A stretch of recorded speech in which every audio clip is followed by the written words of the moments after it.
இறைவனை தேடும் இதயம்.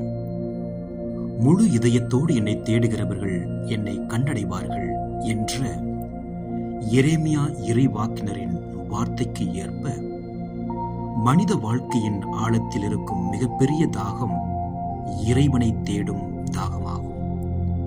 உலகம் நமக்கு பலவிதமான மகிழ்ச்சிகளையும் வசதிகளையும் கொடுக்கலாம். ஆனால் மனித இதயம் முழுமையாக நிறைவடைவது இறைவனை சந்திக்கும் போது மட்டுமே. இளமையில் தூய அசசி பிரான்சிஸ் செல்வம், நண்பர்கள், கொண்டாட்டம், புகழ் ஆகியவற்றில் நிரம்பிய வாழ்க்கை வாழ்ந்தார். வெளிப்படையாக பார்த்தால் அவர் மிகவும் மகிழ்ச்சியான மனிதர் போல தோன்றினார். ஆனால் அவரது உள்ளத்தில் ஒரு வெறுமை இருந்தது. அந்த வெறுமை அவரை மெதுவாக இறைவனை தேடச் செய்தது. ஒரு நாள் சிலுவையில் இருந்த கிறிஸ்துவின் முன் ஜெபித்த போது அவரது வாழ்க்கை மாறியது. அந்த சந்திப்பு அவருக்கு வாழ்க்கையின் உண்மையான அர்த்தத்தை காட்டியது.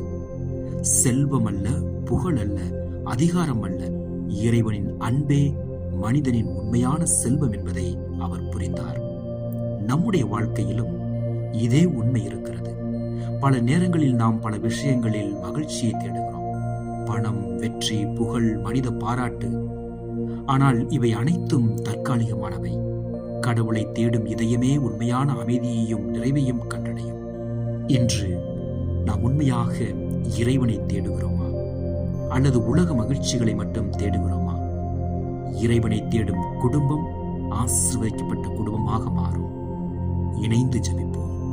அன்புள்ள தகப்பனே, எங்கள் குடும்பத்தின் இதயத்தை உம்மை தேடும் இதயமாக மாற்றும். உலக ஆசைகளில் அல்ல, உம்மில்தான் உண்மையான மகிழ்ச்சி இருக்கிறது என்பதை எங்களுக்கு உணர்த்தும். எங்கள் வீடு உம்மை தேடும் இல்லமாக இருக்க அருள் புரிவீராக. ஆமென்.